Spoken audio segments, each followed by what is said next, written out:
Nosotros continuamos hoy con esta serie que se llama Querida Iglesia. Yo le he hablado de esto a muchos de mis amigos que hablan inglés y me dicen, quisiera poder hablar español, entender español para escuchar esto. Porque no son temas que se abarcan muy comúnmente. ¿Okay? El libro de Apocalipsis se deja como que sin tocar mucho porque es confuso, porque es a veces tenebroso, a veces es como nos pone nerviosos, no lo podemos entender, hay tantas cosas inexplicables. Y hemos hablado de ese asunto de que precisamente el libro de Apocalipsis es la revelación de la gloria de Dios, del cielo, de la eternidad que Dios le dio al apóstol Juan. Y hay muchas descripciones raras porque es precisamente las cosas que no podemos describir. Hay tantas cosas que no se pueden describir a nivel natural que Juan pudo ver, Dios abrió sus ojos espirituales y pudo ver. Y en medio de eso, ¿cómo tú describes lo indescriptible? Esa es la gran pregunta y la gran encomienda. Y por eso hay tantas descripciones ahí que son tan raras, ¿no? Que se nos hace tan difícil poder comprenderlas. Y nuestra conclusión es que precisamente es algo más allá de lo que nosotros podemos entender.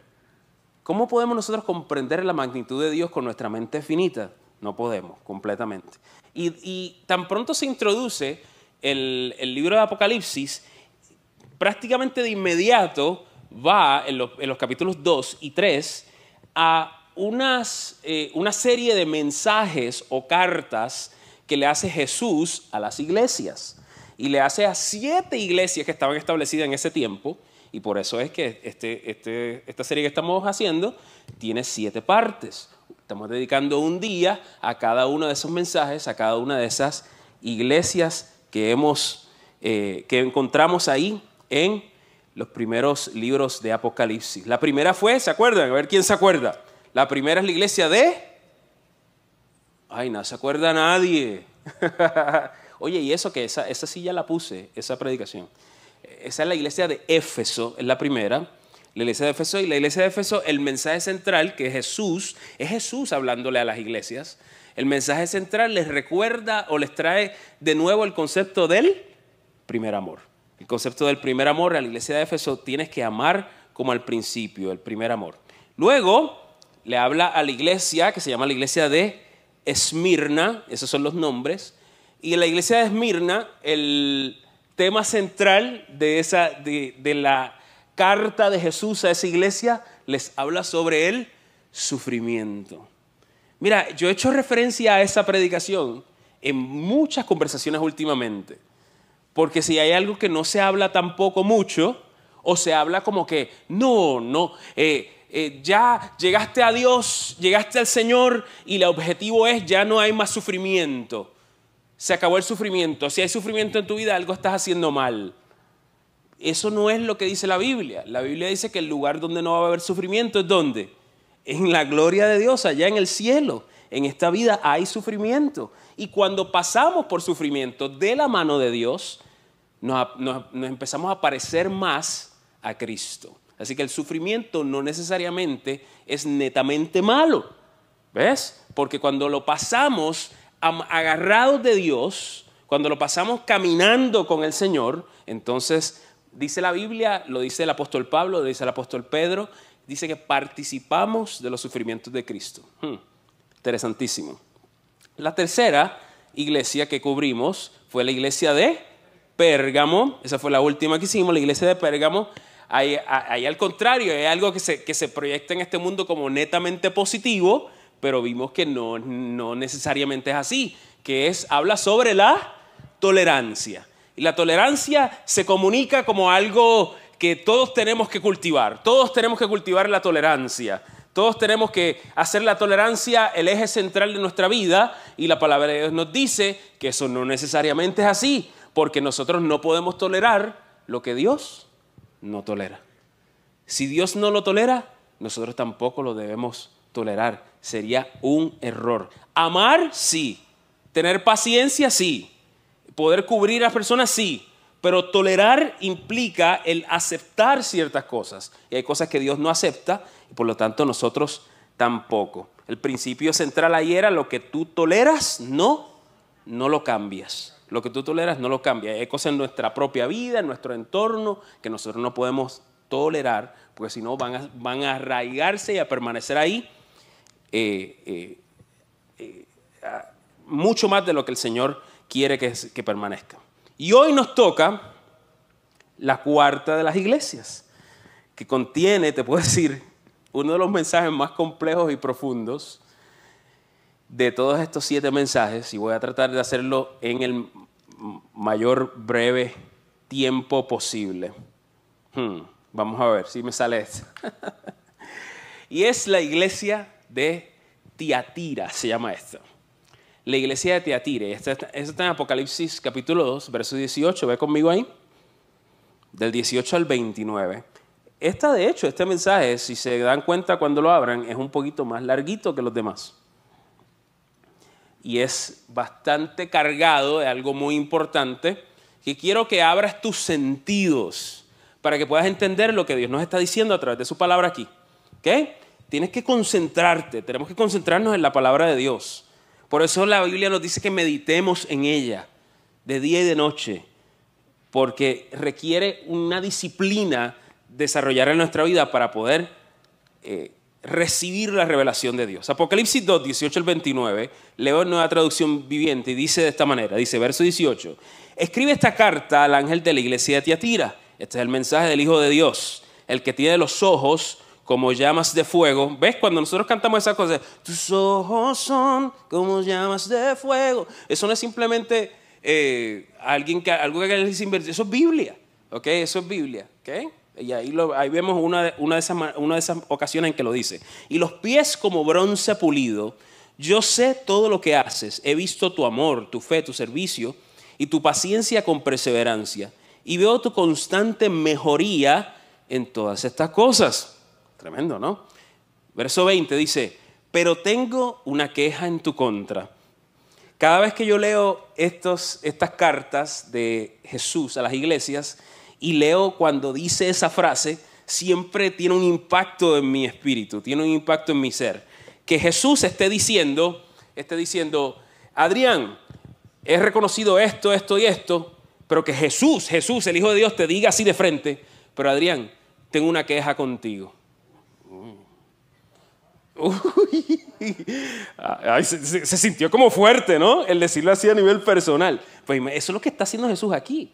Y recuerden que por extensión esto nos está hablando a nosotros. Nosotros somos la iglesia de Dios. Verso 20 dice, pero tengo una queja en tu contra. Permites que esa mujer, esa Jezabel que se llama a sí misma profetisa, lleva a mis siervos por mal camino. Ella les enseña a cometer pecado sexual y a comer alimentos ofrecidos a ídolos. Le di tiempo para que se arrepienta, pero ella no quiere abandonar su inmoralidad. Por lo tanto, la arrojaré en una cama de sufrimiento y los que cometen adulterio con ella sufrirán terriblemente, a menos que se arrepientan y abandonen las maldades de ella. Heriré de muerte a sus hijos. Entonces todas las iglesias sabrán que yo soy el que examina los pensamientos y las intenciones de cada persona y le daré a cada uno de ustedes lo que se merezca. Ay, mío, Señor. Verso 24, pero también tengo un mensaje para el resto de ustedes en Tiatira, los que no han seguido esa falsa enseñanza. Verdades más profundas, entre comillas, observan eso, como dice ahí Nueva Traducción Viviente, me gusta eso, verdades más profundas, cuidado lo que estamos viendo, los mensajes que estamos buscando, cuidado las verdades más profundas, la revelación última. Ya mismo mencionamos algo de eso. Dice, como ellos las llaman, que en realidad son profundidades de Satanás. No les pediré nada más, solo que retengan con firmeza lo que tienen hasta que yo venga. A todos los que salgan vencedores y me obedezcan hasta el fin, le daré autoridad sobre las naciones. Gobernarán las naciones con vara de hierro y harán pedazos, y las harán pedazos como si fueran ollas de barro. De hecho, eso es una cita del Salmo capítulo 2. Dice, tendrán la misma autoridad que yo recibí de mi Padre y también les daré la estrella de la mañana. Todo el que tenga oídos para oír debe escuchar al Espíritu y entender lo que Él dice a las iglesias. Wow. Hay mucha tela para cortar aquí. Mucha tela para cortar. Pero como en el pasado, como en las otras cartas, Si tú observas, Jesús siempre comienza destacando las cosas buenas que están haciendo las iglesias. No todo lo que están haciendo es malo, están haciendo cosas buenas también. Como mismo testificaba el hermano Luis aquí, decía no somos perfectos, pero algo estamos haciendo bien.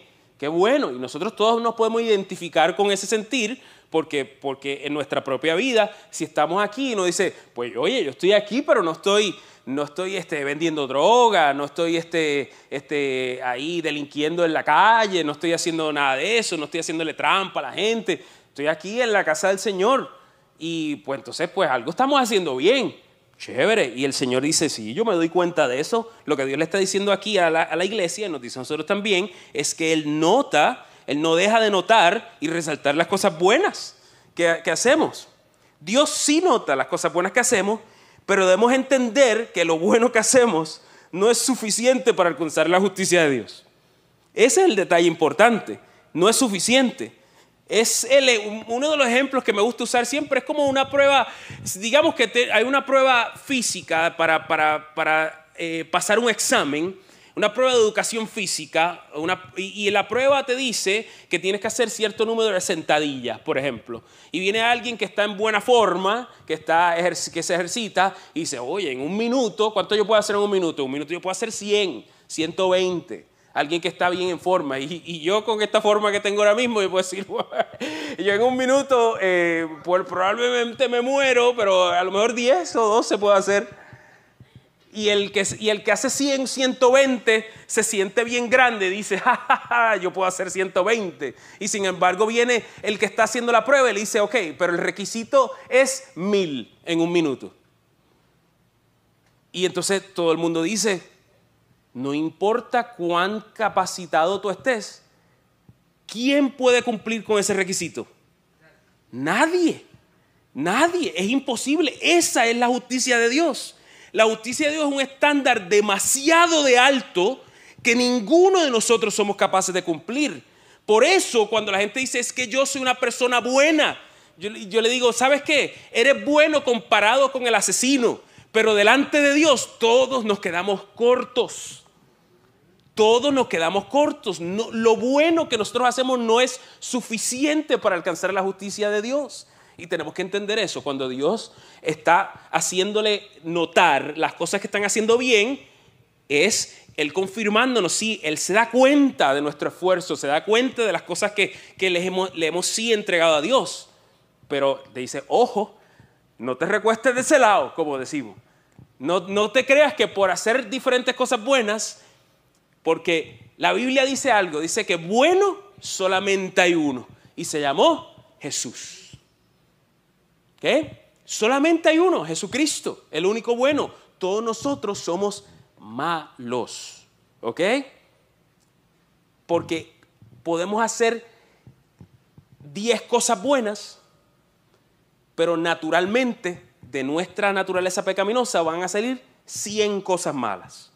¿Y cómo vamos a compensar una con la otra? No funciona de esa manera. Entonces, cuando habla de la justicia de Dios, aquí lo decía, les voy a dar lo que se merecen. Les voy a dar lo que se merecen. Cuando decía ahí en el mensaje, eso es la justicia.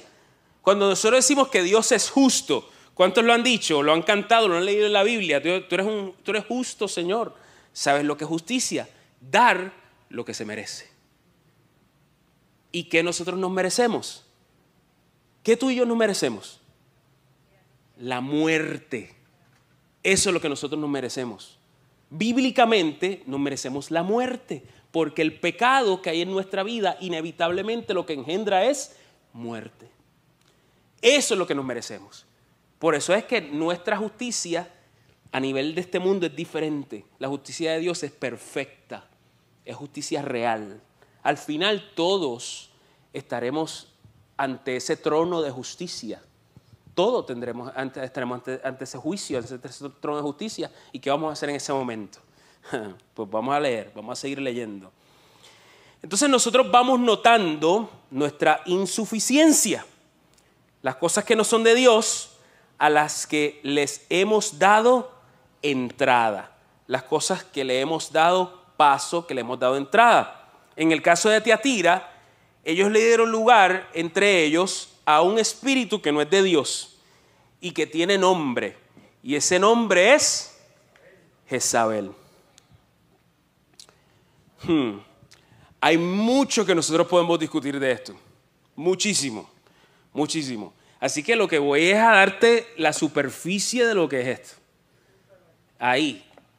Esto es los puntos iniciales de lo que nosotros podemos discutir sobre esto que se llama Jezabel. De hecho, Jezabel es un nombre de un personaje bíblico muy destacado. No destacado por algo bueno, pero sin duda destacado. ¿Okay? Ustedes pueden encontrar la historia de la reina Jezabel, porque ella fue una reina de Israel, y está desde Primera de Reyes 16 hasta Segunda de Reyes 11. Pueden encontrar la historia de la reina Jezabel. Y la reina Jezabel era la esposa de un rey que se llamó el rey Acab. ¿Okay? El rey Acab se casó con Jezabel y Jezabel se convirtió en reina de Israel. Y durante ese tiempo la dinámica que se daba era precisamente con otro personaje muy destacado en el Antiguo Testamento, uno de los personajes de hecho más importantes de la cultura judía. Si podemos nosotros mencionar 5 personajes de la cultura judía importantes, podemos mencionar a David, definitivamente tenemos que mencionar a Moisés, tenemos que mencionar a Abraham y entre ellos también tenemos que mencionar a este que se llamó el profeta Elías. ¿Ok? El profeta Elías. Y Elías está en el centro de esa historia con Acab y Jezabel. Jezabel era reina de Israel durante un tiempo muy oscuro dentro de la historia del pueblo de Dios. ¿Por qué un tiempo muy oscuro? Porque fue uno de los tiempos que más se alejaron de la voluntad de Dios. Fue uno de los tiempos que más le dieron entrada a la adoración de ídolos falsos, específicamente del dios falso Baal. ¿Y sabes quién introdujo todo eso a Israel? Jezabel. Ella fue la responsable. Ella fue la que orquestó todo esto. La Biblia recoge claramente como Acab, él fue un rey malo de Israel y fue un rey malo a causa de dejarse llevar completamente de la influencia de su esposa Jezabel. De hecho, Jezabel era un personaje tan intenso, era como el villano perfecto de una película, una historia. ¿Sabes? Alguien con poder, con capacidad, alguien que mete miedo. Tan es así que Elías, ¿cuál es la historia más famosa de Elías? Elías tiene muchas historias famosas, pero la más famosa es la del Monte Carmelo. Había un reto, se dio como una competencia en que Elías convocó a todos los profetas de Baal y ellos vinieron al Monte Carmelo y la competencia era quién iba a bajar fuego del cielo. Y dice que estuvieron todo el día hasta por la noche los profetas de Baal tratando de apelar al dios Baal para que bajara fuego del cielo. Hay muchas cosas que podemos decir en cuanto a eso, mucho simbolismo espiritual, muchas verdades que están ahí encerradas en esa historia. Pero lo que sucedió fue que obviamente ellos intentaron y nada. Y dice que Elías estaba acá burlándose de ellos. Decía, háblale más duro a ver, porque yo creo que está dormido. No te escucha. Él se burlaba de ellos. Y después, cuando le tocó a él, una oración de aproximadamente 30 segundos, bajó fuego del cielo y consumió el altar. Y entonces, ¿cuál era el resultado de la competencia? ¿Una medalla? ¿Un trofeo? No. Que el que perdiera iba a morir. Y todos los profetas de Baal entonces fueron sentenciados a muerte. ¿Y sabes quién ejecutó la sentencia? Elías mismo. Pónganse a ver este retrato en que el profeta Elías bajó al río y estaban en fila. Yo lo visualizo de esa manera. La Biblia es muy gráfica en muchas cosas porque esa es la historia de la humanidad. La historia de la humanidad es una historia ruda, de mucha violencia. Entonces, ay, pero es que es tan violento, pero sí es que el mundo es violento. Entonces la Biblia recoge el corazón de la humanidad. Imagínate todos en fila ahí y Elías a cada uno de ellos, degollándolos a cada uno, uno por uno. Imagínense, yo me lo imagino así, todo ensangrentado, cansado ya el brazo ya cansado. ¡Wow! Ese es el tipo. Sin embargo, ese que Dios utilizó a ese nivel, le tenía miedo a Jezabel. Nosotros encontramos a Elías, después de esa escena, escondido en una cueva. ¿Sabes por qué? Porque le tenía miedo a Jezabel.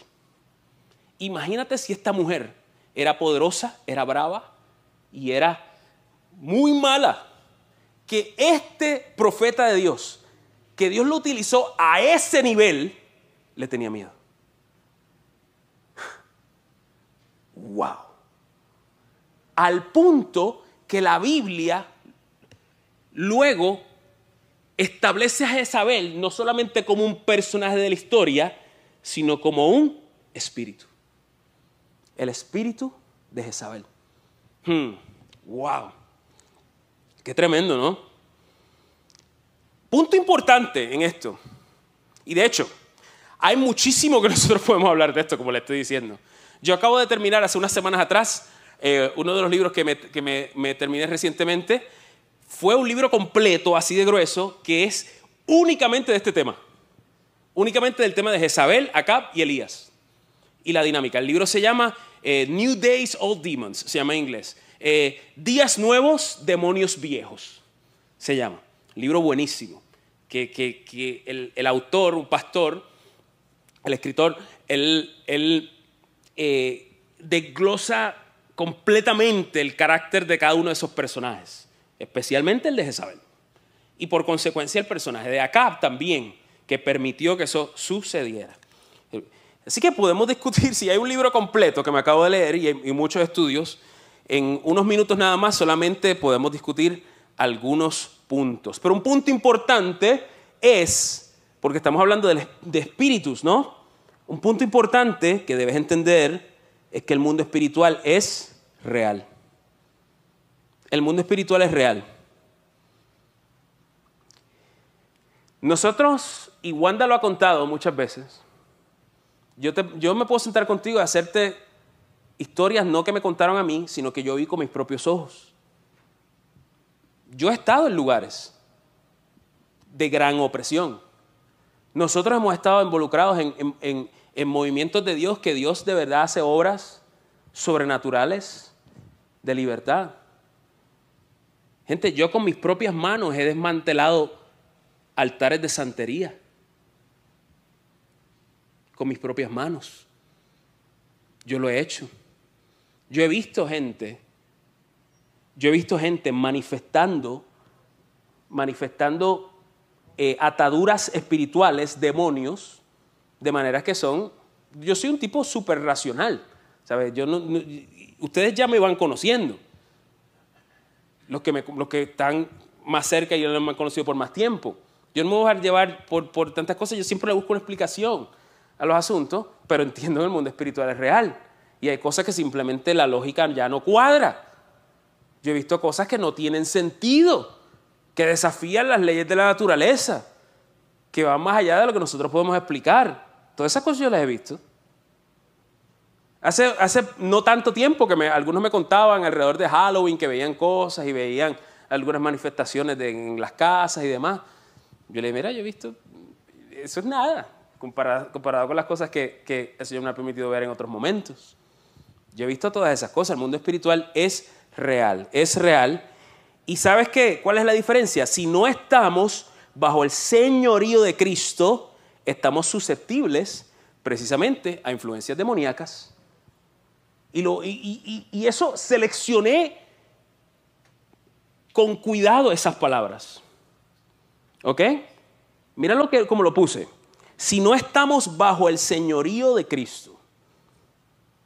Porque, ¿qué pasa? Que muchos pretenden contar con esa protección sin vivir bajo el señorío de Cristo.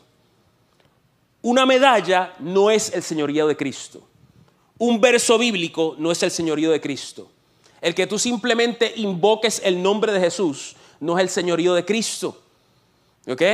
Tú quieres vivir bajo la protección de Jesús ante el mundo espiritual. El señorío de Cristo tiene una definición y es, ¿sabes qué?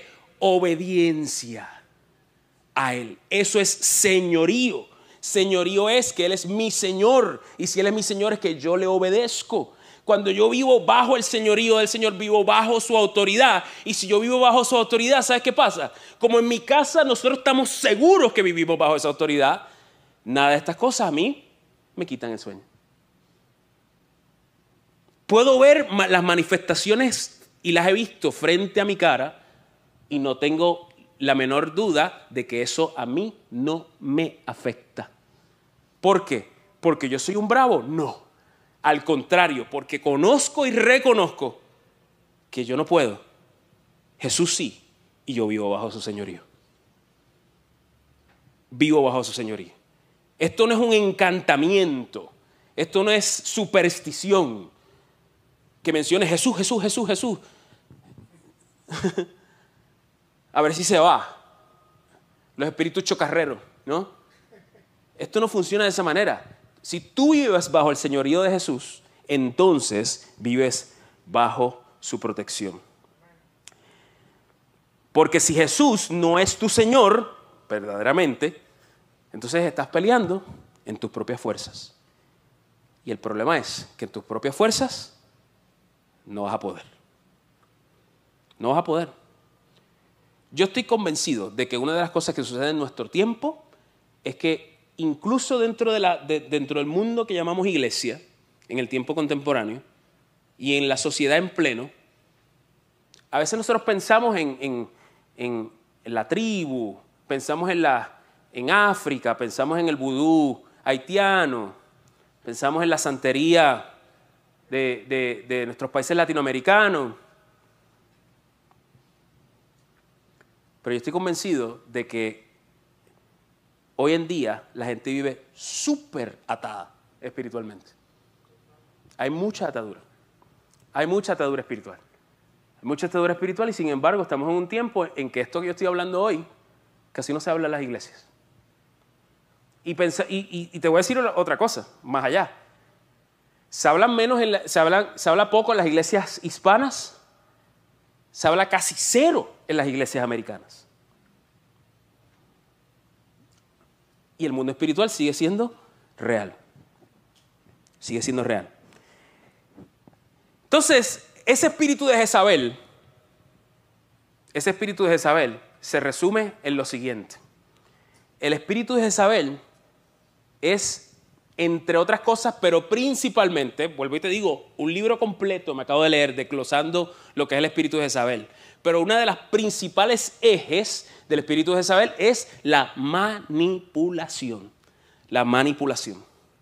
Por eso, y escucha bien esto, otra cosa un poco controversial para el tiempo que nosotros estamos viviendo, pero la realidad es bíblicamente e históricamente, el espíritu de Jezabel tiende a operar mucho más a través de mujeres que de hombres. ¿Sabes por qué? Y te voy a decir por qué. Hace años que yo llegué a esta conclusión.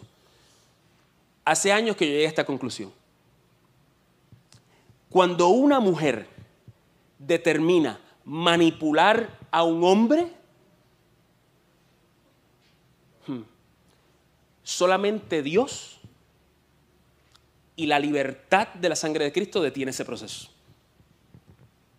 No funciona igual de un hombre a una mujer necesariamente. Escucha bien. ¿Y por qué te digo eso? ¿Por mi opinión sobre las cosas? No, porque lo vemos desde el principio. Desde el principio, la caída del ser humano, nosotros vemos esta dinámica que luego se ve en Acab y Jezabel. ¿La vemos en quiénes? En Adán y Eva.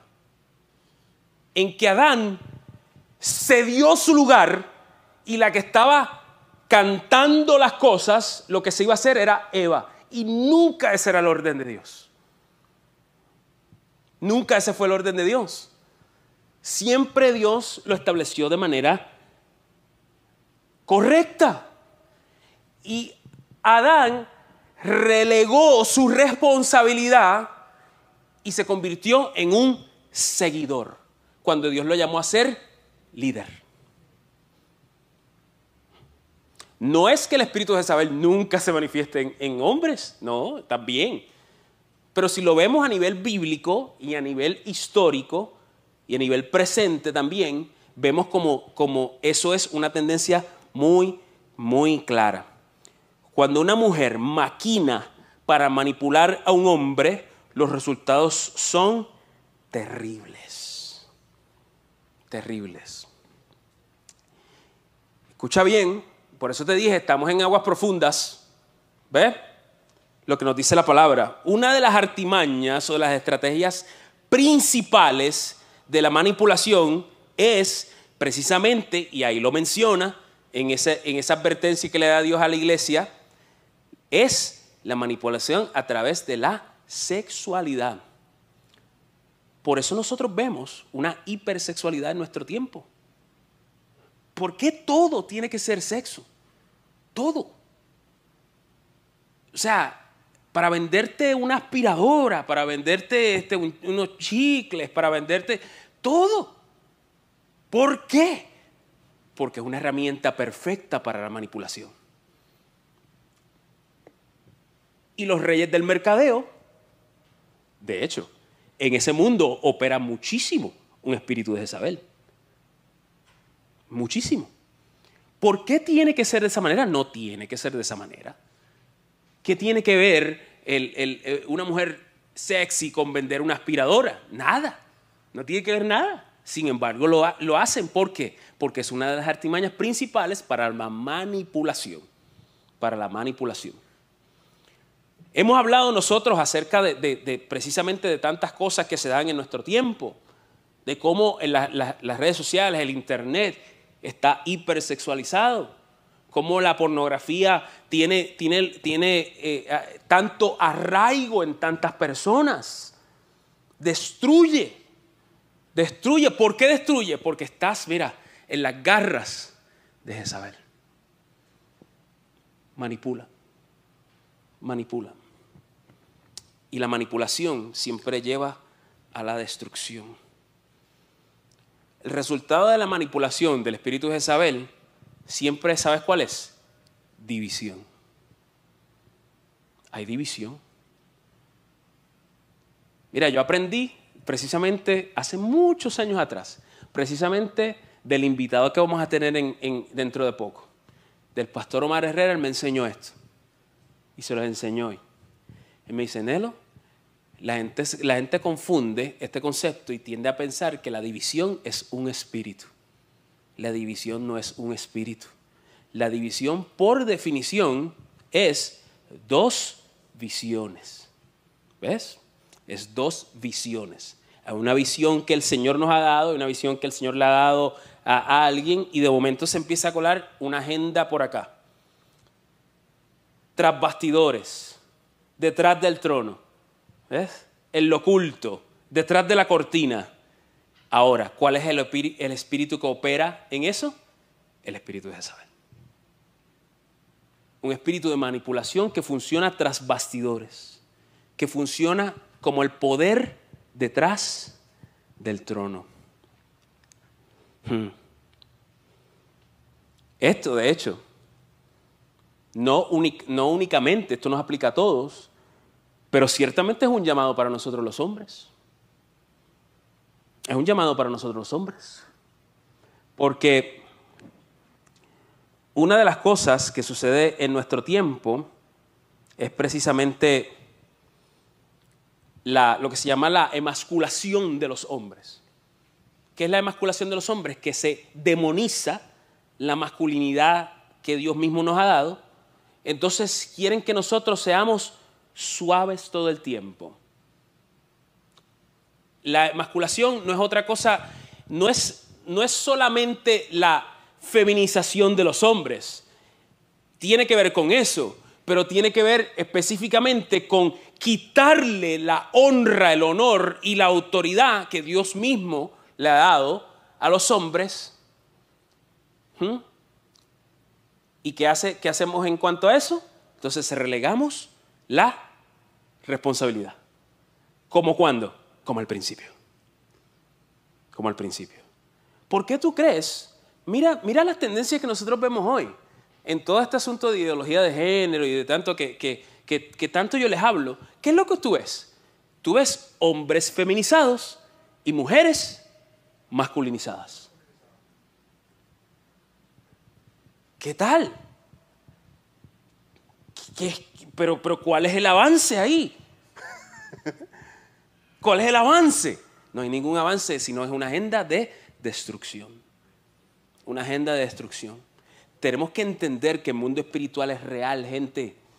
El mundo espiritual es real, entiéndelo. Esto que estamos hablando, tú y yo y nuestros hijos, si no estamos bajo el señorío de Jesús, estamos susceptibles a estas cosas. Advertencia. Dice, pero el pastor está metiéndome miedo. No, pues si Jesús se lo está diciendo aquí a la iglesia y nos lo está diciendo a nosotros, y dice, ojo lo que estás haciendo. Ojo lo que estás haciendo. Otros indicadores del espíritu de Jezabel es la rebelión a la autoridad correcta. La rebelión a la autoridad correcta. Y también escojo mis palabras ahí cuidadosamente, porque hay autoridades de este mundo que nos impulsan a hacer cosas que no son de Dios. ¿Ves? Nos exigen, nos quieren exigir hacer cosas que no vienen de Él. Pues yo resistir esa autoridad es de Dios. ¿Por qué? Porque eso no es una autoridad correcta. Ojo con eso, y otro día podemos hablar de eso. Amigos que tengo que están en países predicando la palabra de Dios, en países musulmanes que no permiten la palabra de Dios. Ellos están violentando esa autoridad porque la autoridad del país está diciendo que no pueden predicar. Oye, los apóstoles fueron presos. ¿Por qué? Porque violentaron una autoridad. ¿Ves? Que los estaban deteniendo de cumplir su llamado y su propósito. Así que eso es un tema para otro día, pero importante. Pero cuando es una rebelión hacia la autoridad correcta, por ejemplo, la rebelión abierta en contra de los padres, ojo, que puede estar operando ahí un espíritu de Jezabel. La rebelión especialmente de una esposa hacia un esposo, rebelión. No te estoy hablando de que si un esposo es abusador y todas estas cosas, las podemos hablar. Claro que sí, la misma Biblia habla de ello. ¿Okay? Pero estamos hablando cuando aún en el intento, aún en el esfuerzo de establecer un orden correcto, hay una resistencia de parte de eso, cuidado que eso no es lo que esté operando. Aversión a la palabra de Dios, eso es otro indicador. Aversión a la palabra de Dios. Resistencia al orden de Dios. Nosotros hablamos mucho del orden de Dios aquí, en este ministerio. Hablamos de que Dios tiene un orden y nosotros abrazamos ese orden. Y eso es lo correcto. ¿Tú quieres bendición para tu vida? Esto no es una varita mágica que te echa ahí como Tinkerbell, así un polvillo. No. Eso se activa ¿con qué? Con las promesas de Dios, que se activan ¿con qué? Con caminar con Dios, con amar a Dios, que es obedecer su palabra. Punto. Así de sencillo es esto. ¿Qué? Cuando hay resistencia a ese orden de Dios, ahí definitivamente podemos ver que se ha dado paso a algo. Y precisamente la queja de Dios en el verso 20, esa queja de Dios, se concentra en lo siguiente. Ve ahí al verso 20 otra vez, para que veas lo que dice ahí, el verso 20. Dice, tengo una queja en tu contra.